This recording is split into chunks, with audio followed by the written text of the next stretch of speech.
Bonjour chers candidats, voici encore ce troisième exercice qui est basé sur la cinématique.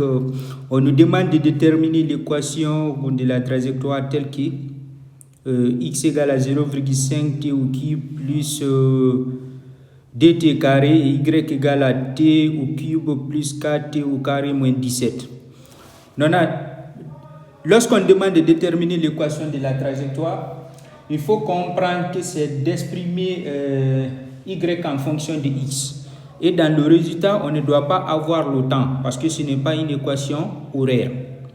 Maintenant, lorsqu'on détermine l'équation de la trajectoire, il faut toujours conclure pour indiquer est-ce qu'il s'agit d'un cercle, d'une parabole, d'une droite, de l'hyperbole ou bien de l'ellipse, ainsi de suite. Donc, ça dépendra de la réponse que nous allons obtenir.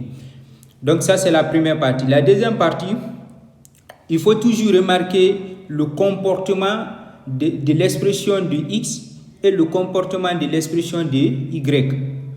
Maintenant, si x a les mêmes termes de t ayant les mêmes degrés, qu'est-ce qu'il faut faire? Il faut toujours vérifier d'abord les coefficients des termes. Maintenant, si je prends l'exercice ici, on dit x égale à 0,5t au cube plus 2t au carré, et tandis que y égale à t au cube plus 4t au carré moins 17. Donc, je vois que x est composé de t au cube et y aussi est composé de t au cube, et x est composé de t au carré, y aussi est composé de t au carré. Donc, je remarque les coefficients. Donc, qu'est-ce que je vais faire ici? Je vais prendre d'abord l'expression de x, donc de x égale à 0,5t au cube plus 2t au carré. Je multiplie x le tout par 2. Pourquoi je multiplie le tout par 2? Parce que je sais que le terme de y commençant par t au cube, le coefficient là-bas c'est 1. Donc, qu'est-ce qu'il faut faire ici pour avoir 1 au niveau de t au cube? Donc, il faut multiplier le tout par 2. Donc, on aura 2x au carré, 2x égale, je multiplie ici aussi par 2. Automatiquement, ça va nous donner t au cube. Maintenant, plus 4t au carré. Et l'expression que je viens de voir là, ça se répète dans y.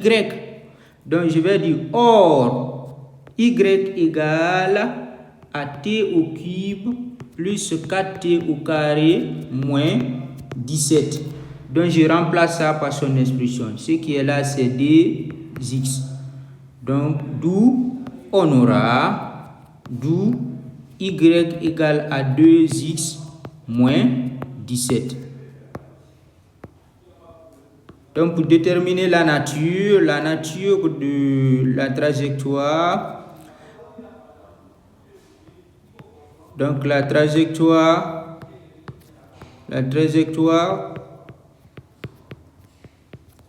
est une droite. Pourquoi la trajectoire est une droite? Parce que la trajectoire a la forme y égale à ax plus b. Donc, la forme qui est là, c'est une forme affine. Donc, merci beaucoup d'avoir me suivi. Je vous propose aussi, si vous avez des difficultés, vous pouvez me contacter pour la prochaine fois. Bon courage.